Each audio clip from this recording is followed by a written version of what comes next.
अमरीकी जरीदे ब्लूमबर्ग के मुताबिक इसराइल ने बहरे अहमर में फौजी अड्डा कायम करने का मंसूबा बना लिया। ब्लूमबर्ग में अपनी रिपोर्ट में इंकशाफ किया है कि इसराइली फौजी अड्डा सोमालीलैंड में तामीर किया जाएगा। इसराइली फौजी अड्डा यमन के हूसियों के खिलाफ इस्तेमाल किया जा सकता है। रिपोर्ट के मुताबिक इसराइली फौजी अड्डा यमन से सिर्फ 260 किलोमीटर के फासले पर हो सकता है।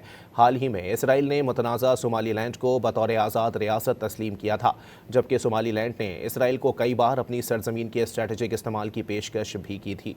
आपको बताएं कि अमरीकी जरीदे ब्लूमबर्ग के मुताबिक इसराइल ने बहरे अहमर में फौजी अड्डा कायम करने का मंसूबा बना लिया है।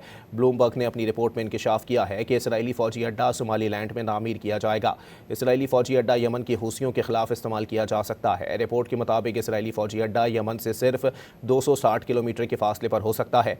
हाल ही में इसराइल ने मुतनाज़ा सोमालीलैंड को बतौर रियासत तस्लीम किया था।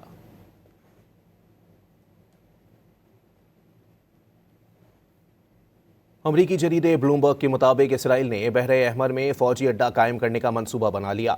ब्लूमबर्ग में अपनी रिपोर्ट में इंकशाफ किया है कि इसराइली फौजी अड्डा सोमालीलैंड में तामीर किया जाएगा। इसराइली फौजी अड्डा यमन के हूसियों के खिलाफ इस्तेमाल किया जा सकता है।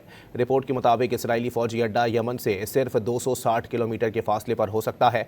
हाल ही में इसराइल ने मुतनाज़ा सोमालीलैंड को बतौर आज़ाद रियासत तस्लीम किया था, जबकि सोमालीलैंड ने इसराइल को कई बार अपनी सरजमीन के स्ट्रेटेजिक इस्तेमाल की पेशकश भी की थी। आपको बताएं कि अमरीकी जरीदे ब्लूमबर्ग के मुताबिक इसराइल ने बहरे अहमर में फौजी अड्डा कायम करने का मंसूबा बना लिया है। ब्लूमबर्ग ने अपनी रिपोर्ट में इंकशाफ किया है कि इसराइली फौजी अड्डा सोमालीलैंड में तामीर किया जाएगा।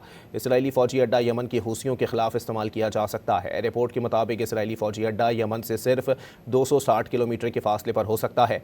हाल ही में इसराइल ने मुतनाज़ा सोमालीलैंड को बतौर रियासत तस्लीम किया था।